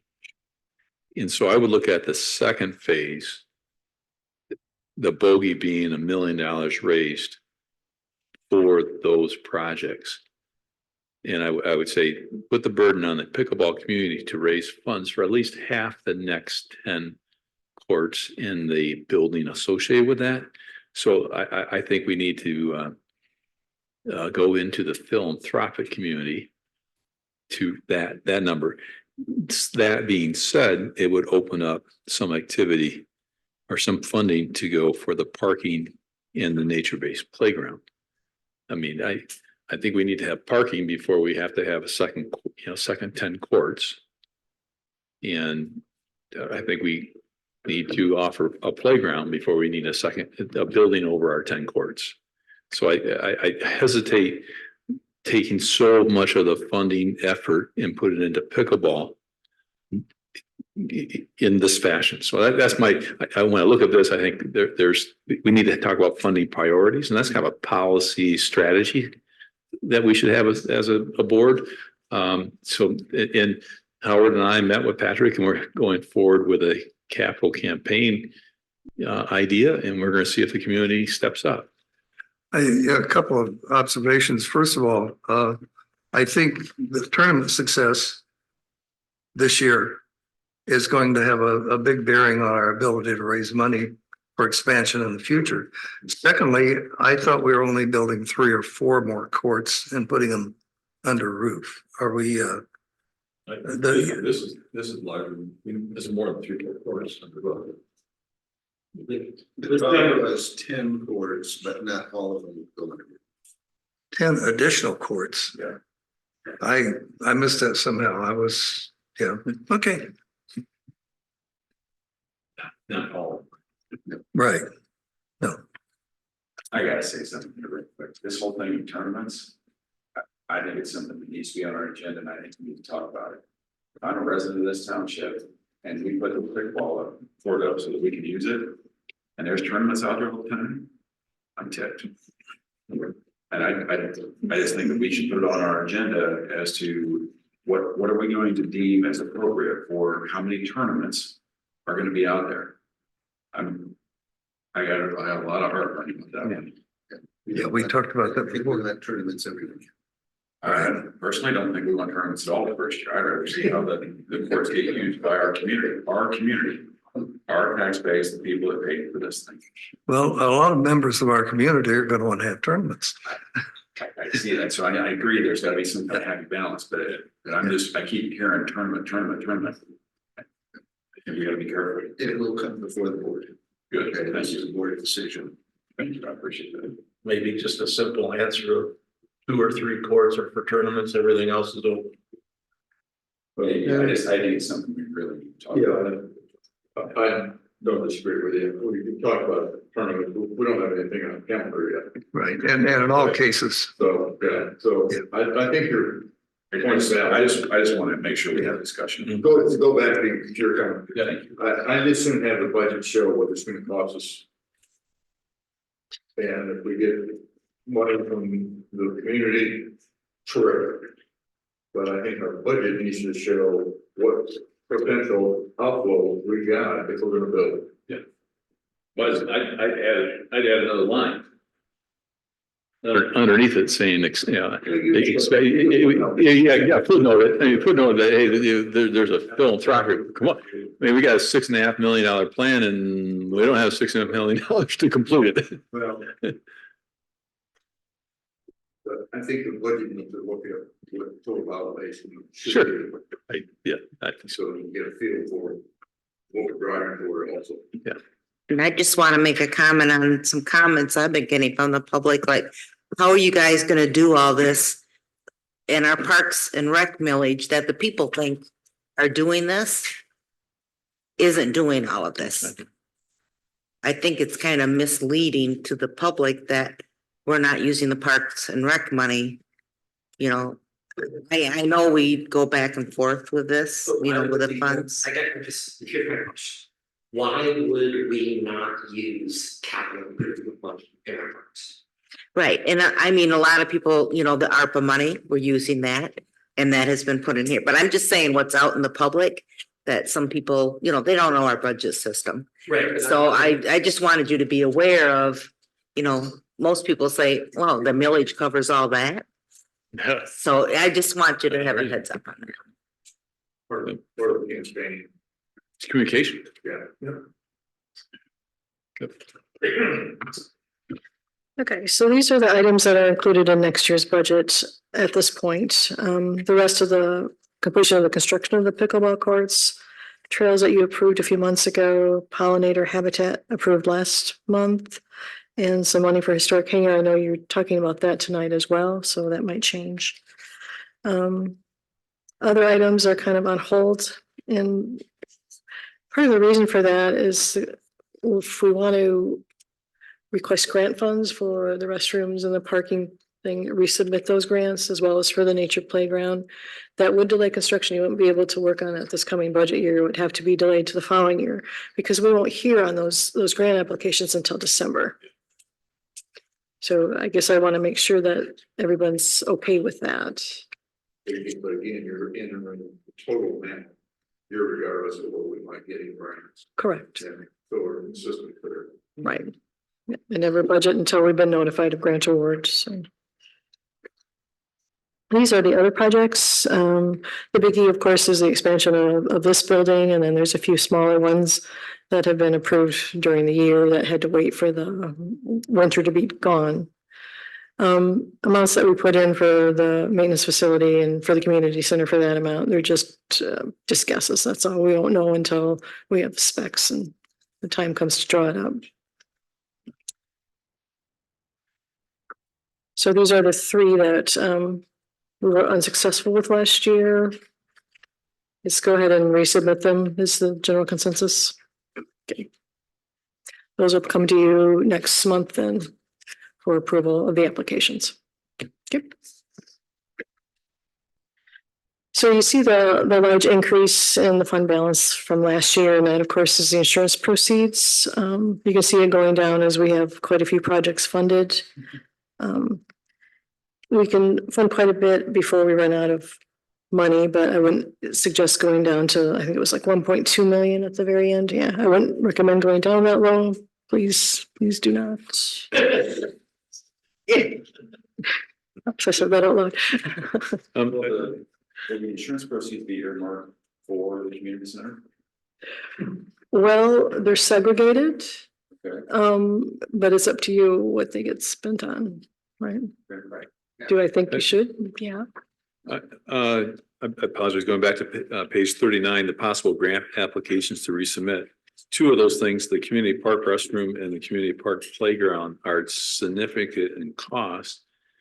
Is there anything that we as a board or community can do to make that more attractive grant to resubmit, such that maybe we have to raise our percent into the game to get it? Or It doesn't work that way. Actually, we just had a conversation with our coordinator from the state as to what we might do to up our chances of being successful. Her comment was, not the areas where you're not getting points are things you can't control. The only suggestion she had was with regard to signage and making sure that it's more universally designed. okay. All right. So that wouldn't be a high cost either. No. Only DNR grant cares about match, and that's tips out at 50%. Once you hit 50%, it doesn't get you any more points. So. Good question. Fund balance also increased in 2023 from the transfer of 479,000 from general fund in connection with the fund balance policy. This year, that number is 235,000. So there's some increases there. But of course, it keeps going down. On the right-hand side, the projected capital outlay, those last 2 years, those just reflect the facilities.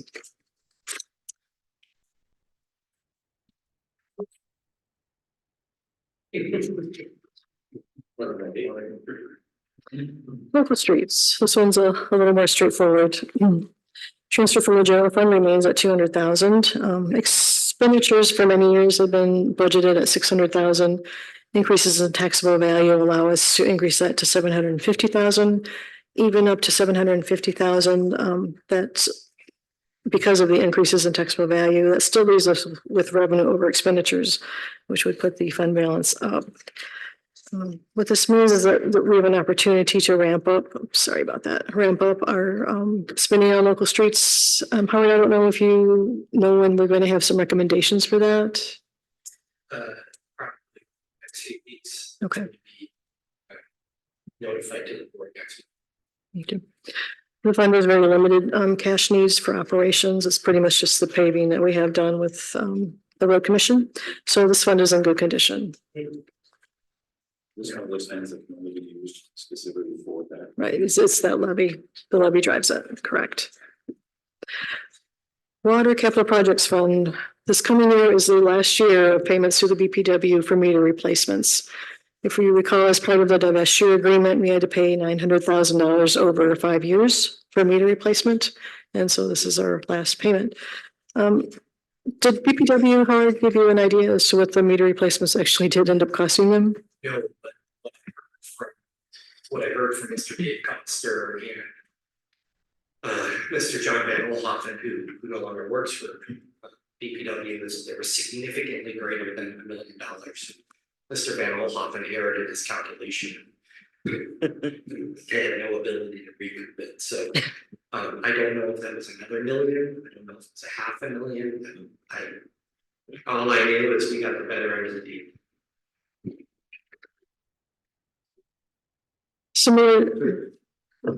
Similar to sewer, we don't anticipate any capacity increases because again, you don't have to pay for replacement costs, it's just capacity increases. Nothing's on the agenda from BPW. A few projects are from the consolidated district. Quincy Street Water Main in fiscal year 29 of 1.3 million. Ransom and 160th Loop at 2 million. And even further down is the internet connect with the city of Holland. I will say that their projections keep getting pushed out a little bit. So all in all, I'd say that this fund is in pretty good condition. We have 4 new projects coming on board. All of them going to require water and sewer to them. Are we just assuming that that's developer cost? All water and sewer is development. We do not install water and sewer proactively to entice development. So do we increase our maintenance as a result of that exposure? So do we not? well, we do, but from the perspective of water and sewer, we don't handle maintenance on the lines. So the only issue that we're responsible for is the capacity. Right, because we're a retail district now of both water and sewer essentially. So if a line goes bad, that is going to be paid out of rates through the utility itself, whether it be Holland BPW or whether it be the consolidated district. Where you get into costs with respect to water and sewer is when you have capacity. So this is the prime example of it. We're talking about it right now in the planning commission. James at 160. If you build that area, if you stop the development the way we've been talking, you're not going to have a lot of costs. You build that area out, you're going to need pump stations. Those pump stations are going to cost money. And those pump stations are either going to be borne by the developer or they're going to be borne by the station, depending on when they're needed and how they're needed. Does that make sense? So, but in terms of new connections, those maintenance costs come on the backs of the actual utility. The only time we get involved is when there's a capacity upgrade, meaning they need to have a new capacity line or the plant needs to be expanded. And that's frankly, that's going to be a conversation here shortly. My guess in about the next 5 years, you're going to start hearing talk about Holland BPW's north side capacity needing to be expanded. I wouldn't be err on the side of if the developer wants to develop the area, the developer's paying for the utility part. They always do. Okay. They do. We do not pay for any. We do not pay for any proactive utility development, but we would have to pay on the capacity side if we get to a situation where, like, for example, on the water side, we get all this development, right?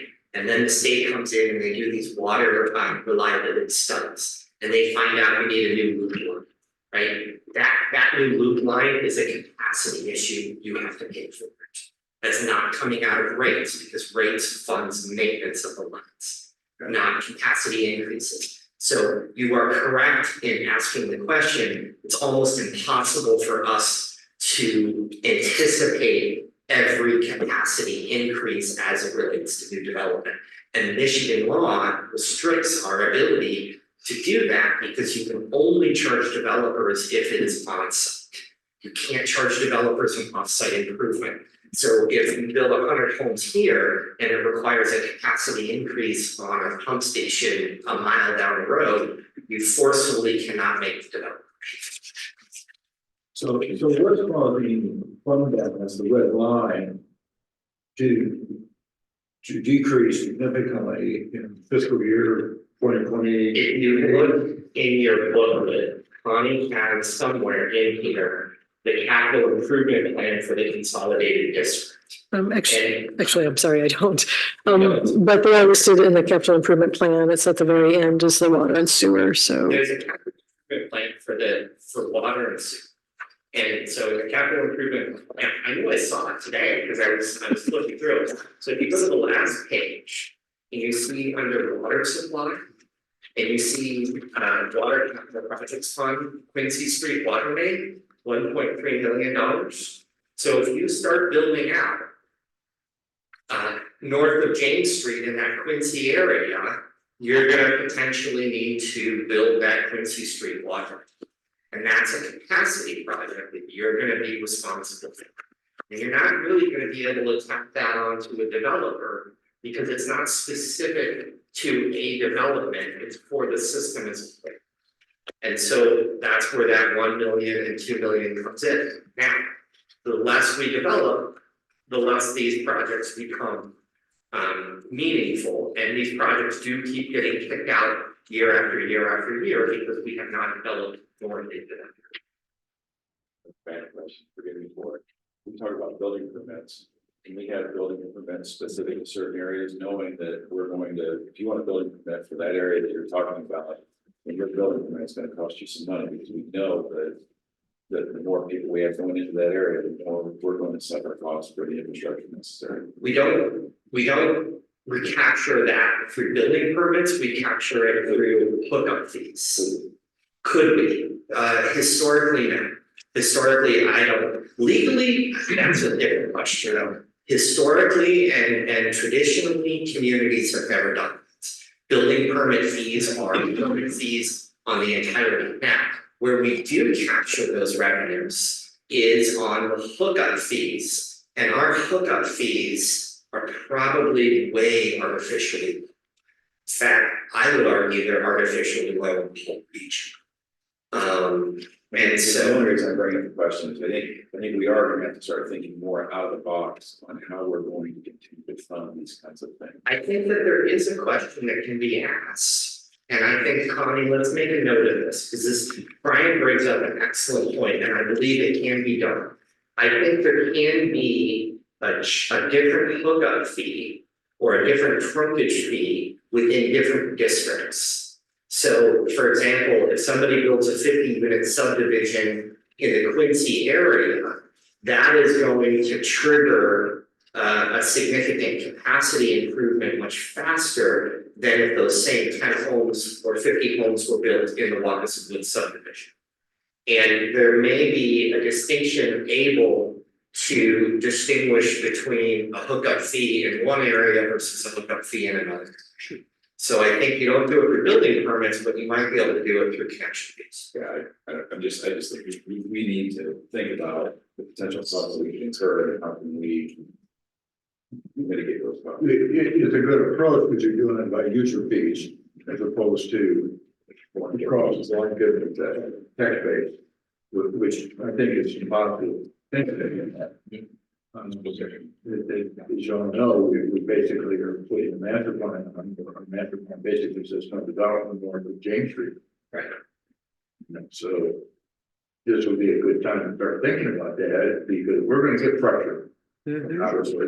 Sure. And so this would be a good time to think about that. What user fees could we establish to recruit? And water, we don't want to disturb. If you wanna, control development, you restrict sewer, you don't want to restrict. On the new development on the northwest side of 160th, is sewer going to that development? Believe so, yes, and there's an. Is sewer going down that road already? Yeah, there's an existing pump station that serves that area. 160. To, So it's being extended to for Blue Haven, which is the one on the southeast corner. south, yes. And then the south northwest corner. It will be extended into that suburb. Okay. And I have instructed, and I think we need to verify this. I see meters in the audience. I've instructed staff and engineering, assuming the planning commission and you all an agreement. I've instructed to have that designed so that there's no leapfrog north, right? So that the capacity of the design stops, right? That the line is only big enough for that development, that it doesn't just keep leapfrogging. Now know that if you change your mind in 10 or 15 years, there's a cost associated with that change of approach. But I think we really need to do a good job of making sure that Prime Newhoff is reviewing that system so that it doesn't get leapfrogged. Which means that the pipe size is only going to be what the pipe size is going to be. Right. It's an interesting conversation that was conducted at the planning commission. The pipe that's there is 8 inches. And then we had a lot of discussion about whether or not we wanted to increase that, the pipe size. I personally felt that a 50-year plan, you ought to increase the pipe size. The planning commission actually voted not to increase it because they didn't want to give the impression that we were going to allow future development. Got it. So when you approved Blue Haven, you approved it with an 8-inch pipe. Very good. Well, that actually is about the end of the presentation. So overall, township is in good financial condition. Asset management plans give us a lot of food for thought. They're valuable tools. They're not exact estimates, but at least they give us an idea of what direction we're going in. Tax revenue is increasing 8.9%. State revenue sharing 4.7%. Development is slowing, and this affects permit revenue, assessment revenue, water connection revenue, and more than likely eventually tax revenue. Wages are increasing with a COLA of 2.9%. Township contribution towards healthcare is at the hard caps for single and family and still at the 2019 amount for couple coverage. The budget includes significant capital investments. The updated capital improvement plan includes items through projections through 3/31/30. Continues to plan for future capital investments with the ongoing transfers to the capital improvement fund. So there's some discussion items here, perhaps. I think we kind of touched on them. I don't know if there's anything else anyone wants to talk about. Or if there are any questions or comments that you have on the budget. I guess the question I would have is for Jim and the board as a whole. Is it worthwhile for us in the month of March? I think some of us are traveling and some are gone. Is it worthwhile on this capital improvement is to get, rent a bus, get a max transit bus, and we just hop on the bus and we just go on a bus tour of these capital projects so that we all can say, we all look at each other and I going like, okay, I understand what's going on in Windstrom, taking out the boardwalk. I understand. Maybe we can all do it individually, but is it even legal to do? Yes, it is. And two, I just think eyes on the project that we all agree, this is how we're gonna spend our X millions of dollars, hundreds of thousands of dollars. And we just do a bus tour on an afternoon for 2 hours and go like, okay, ready? Yep. Cause I can go there and have one opinion, but I certainly would love to hear your opinion on something, so is that a viable idea sometime in the month of March before we do the final approval? I think it also sends a message to our constituents that, you know, we have done our due diligence, and maybe that's just a habitual thing that we do on some of these major projects and decisions. Just throwing it out. Talk about that tonight, at the end of the meeting. Yeah. And, because we have to talk about, February 29 and whether that's a planning session. So. I'll be remember that. Yep, thank you. Oh, thank you. Any, questions, comments for Connie? Thank you very much, Connie. Wonderful as always. Just a couple of things real quick. Yeah, very good. It's very refreshing to see your detail about this. Thank you very, very much for that. You talked a little bit about $100,000 kind of difference between where the budget, did I hear that right? And where you think revenues can be, where our budget potentially happens, about $100,000 gap in that. In the general fund, if you subtract out the ARPA transfer for the first thing, you end up with revenues over expenditures of 103,000. There's an additional 100,000 in contingency. So that's, 103,000 is about 2.4% of the total expenditures. So that's basically our cushion in the general fund. Does that make sense? Yes, it does. Second, I just did a quick little calculation, I'm probably wrong, I have to bear with me, the total value versus the value, the taxable value gap. And the way that I read it is, even if we increase that full 5% every year for the next however many years, it's gonna take like 8 years to shrink down that $700 million gap between the taxable values and the total value, assuming that the total value doesn't increase any at all. So I mean, there's a healthy gap there from a sustainability point of view on our, it feels to me like there's a healthy gap. There is, but it wouldn't be 8 years. It'd be quicker than that because people will sell their homes. And as soon as you sell, the uncapped increase. Right. Right. So you're assuming when you make that calculation that you just made, that nobody is sold. Correct. And so, but what we need to do, what When Steve somebody is sells, then it goes up. correct. So Right, what you get the benefit. So we all. So we need to so we all take your, gotta sell. no, so we need to take your calculation. So from a modeling standpoint, Steve asked us to model this, which is a really good idea. So from a modeling standpoint, we need to take that calculation. Then we need to find out the average number of homes that sell in a given year, what that average amount sells in a given year, what the average price in a given year is, project that out over the next 5 years, and then we will know exactly, we will have an estimate, and it probably is not 8 years, it's probably more like 45. But even at 45, it's reassuring. It to know is. that that's there, and that assumes kind of that maximum increase. Correct. So And that's what my pontification was earlier trying to be.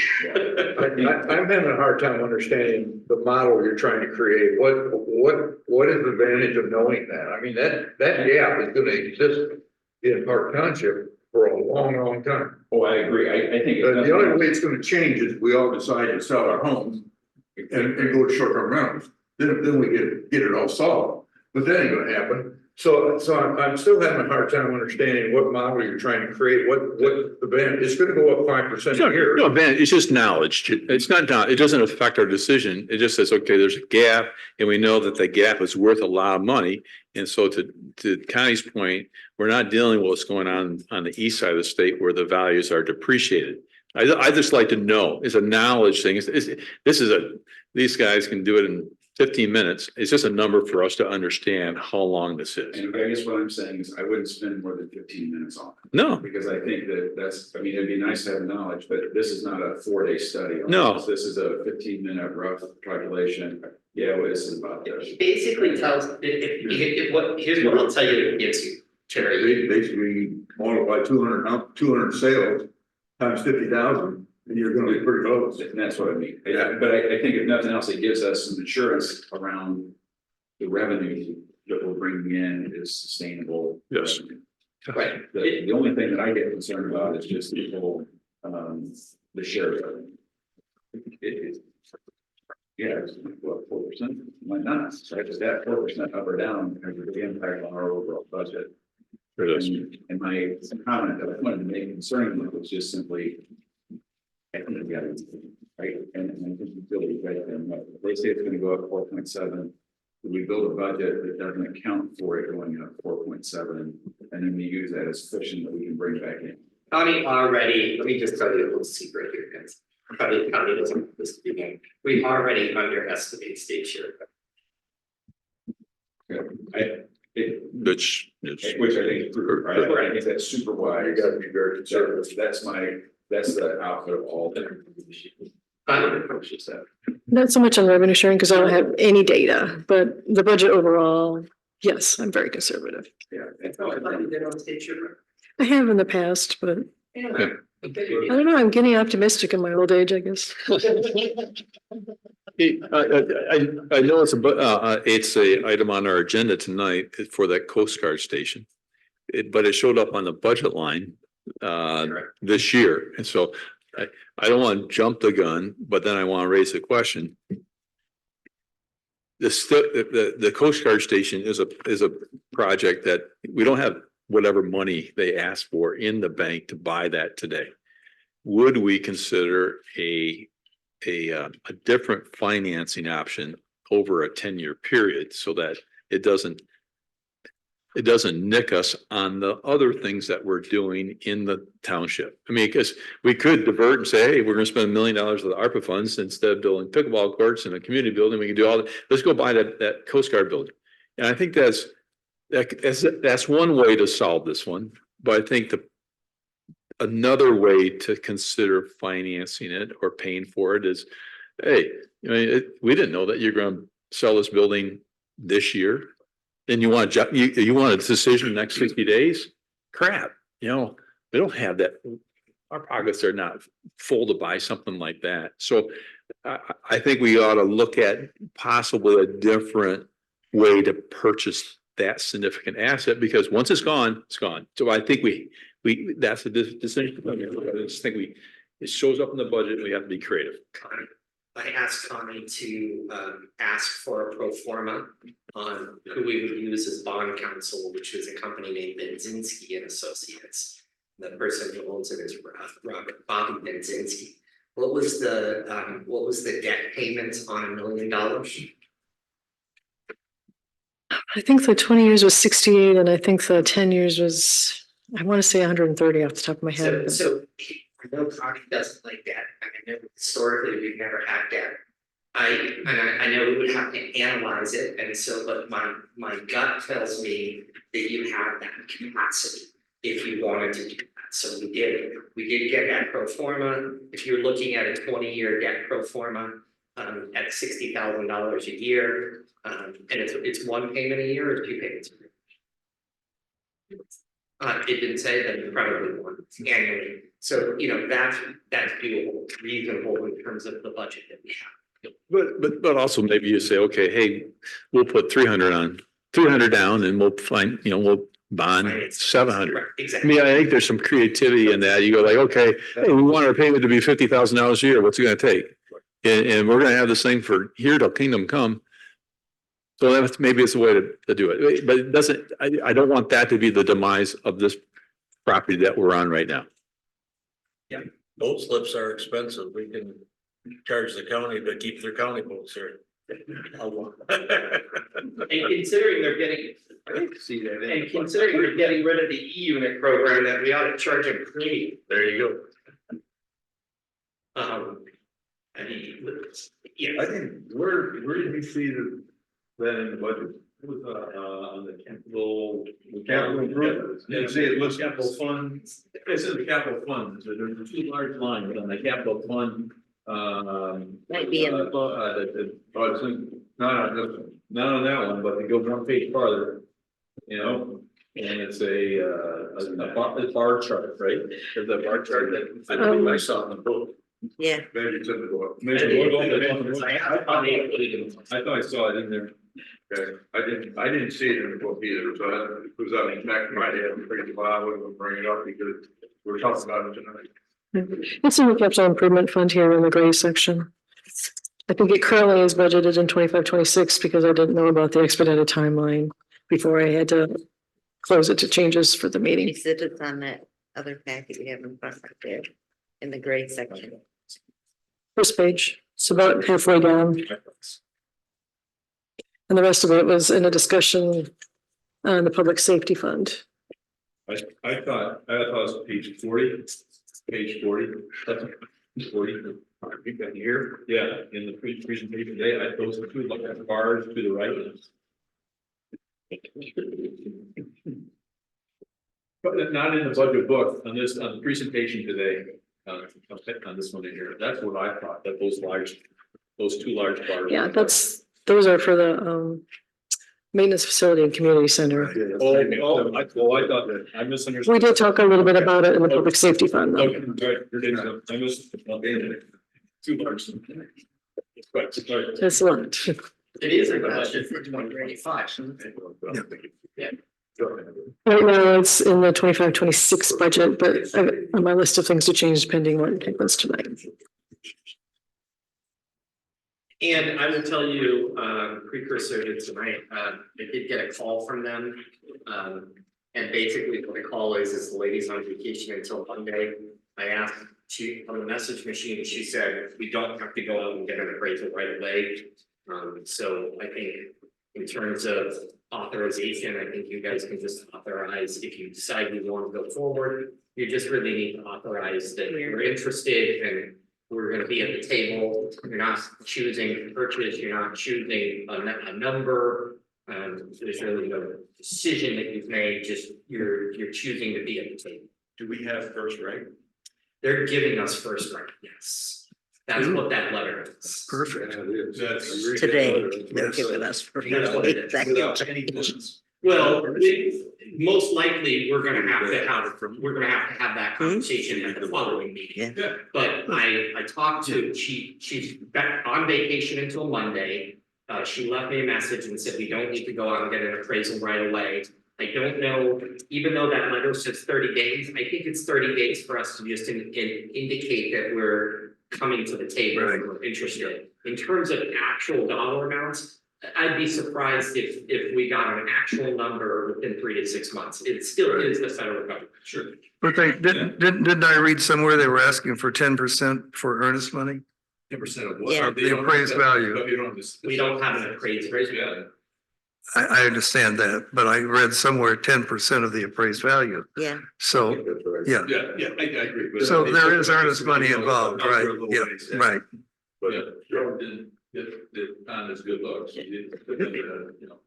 Obviously. Ouch. Any other comments?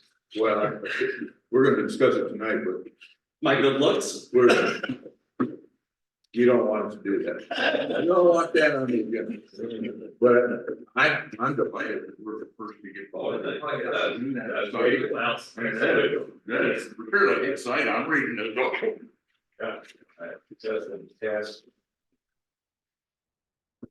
Any other comments? How deep are we going into this tonight? I mean, obviously we had 2 hours. This is fairly quick tonight, isn't it? The budget? No, we're not doing. No, okay, yeah, that sounds, it should be. That's what, with all these items down. I'm warmed up on this, sorry. Yeah. I couldn't say this back. Which, by the time it gets on the agenda, you will have forgotten everything we talked about out beyond. We're diving deep to medical rescue and a little less deep, but still deep into historic. All right, any other comments for today regarding the budget? No, well done. All right, we'll look for a motion to adjourn. Support. Discussion, all those in favor say aye. Aye. Opposed, great, thank you. Well done.